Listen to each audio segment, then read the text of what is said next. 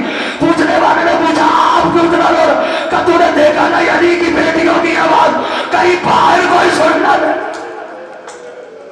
جزاک اللہ جزاک اللہ، ہمارا تمہیں کوئی غم نہ دے سوائے غم حسین کے۔ وصیتیں کی، سب کو وصیتیں کی، اور کہا حسین میرے بھائی یہ قاسم کو میری طرف سے قربان کر دینا۔ یہ ہے امیر حسن کہ سارے موجود ہیں جنازے پر، کفن بھی دیا گیا، تیار کیا گیا۔ آئے غریب حسین کہ جس کے کوئی دفنانے والا نہ تھا، کوئی پتھر مارتا تھا، کوئی ریت اٹھاتا تھا، کوئی ڈگری کھاتا تھا۔ جزاک اللہ جزاک اللہ، ہمارا تمہیں کوئی غم نہ دے سوائے غم حسین کے۔ بس آخری جملہ ہے، تیار ہوا مولا حسن کا جنازہ، دفن ہونے کے لیے روضہ رسول کی طرف گیا کہ ایک ملونہ مچھر پہ سوار ہو کر آئی، اس نے آ کے تیر مارنا شروع کیا مولا حسن کے جنازے پر۔ اتنے تیر لگے کہ گھبرا گئے مولا عباس، اور کربوان زمین پر زلزلہ آنا شروع ہو گیا۔ مدینے کی زمین پر شہزادی اولیاء کہتی ہے لگتا ہے میرا عباس غصے میں ہے، جلال میں ہے، کبھی بھی وہ کیسے زمین مدینہ ہلنے لگی ہے۔ عباس گھر آئے، تلوار کو اٹھا کے جانے لگے۔ شہزادی نے کہا میں کربلا نہیں بنانا چاہتی، جناب حسین کو دیکھ لینا۔ اب جو پہنچے عباس تلوار کو لے کر، حسین ایک کے سامنے ہاتھ جوڑ کے کہہ رہے تھے او تیر نہ مار، میں جنازہ واپس لے جاتا ہوں۔ جنازہ واپس آیا، 70 تیر لگے مولا حسن کے جنازے تھے۔ کتنے تیر؟ 70 تیر۔ مولا حسین گھر پہنچے، کہا بہن 70 تیر لگے ہیں بھائی کے جنازے، 70 تیر 35 میں نکالتا ہوں، 35 تیر تم نکالنا۔ حسین نے تیر نکالنا شروع کیے، شہزادی نے بھی تیر نکالنا شروع کیے۔ 35 تیر حسین نے نکال لیے، 34 تیر شہزادی اولیاء نے نکالے، آخری تیر رہ گیا تھا۔ حسین کہنے لگے بہن تجھے آخری تیر کیوں نہیں نکل رہا؟ شہزادی طرف کر کہتی ہے کہ کیسے تیر نکالوں؟ یہ تیر اسی جگہ میں لگا ہے جہاں شیما کے ششمائے کو گلے پہ لگنا تھا۔ میں ڈر جاتی ہوں کھینچتے ہوئے، کہیں میرے تیر سے میرے بھائی کا گلا نہ کہیں میرے بھائی کا گلا نہ چھٹ جائے۔ کفن کو دوبارہ نکالا گیا، کفن دوبارہ پہنایا گیا۔ تمہیں فرما کہتی ہے بیٹا قاسم کاش تو آج جوان ہوتا تو تیرے بابا کا لاشا اس طرح سے واپس نہ آتا۔ جناب قاسم طلب کر کہتے ہیں اے اماں جوان تو ہو رہے تو باپ کا لاشا تو آ گیا، جب تو مانو گی میری لاش کے ٹکڑے چچا حسین گچڑی میں باندھ ماتم امام حسن۔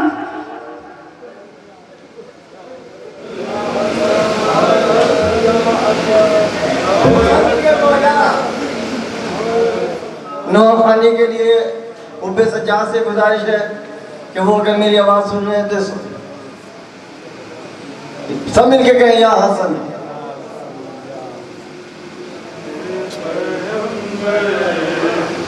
محمد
میں لا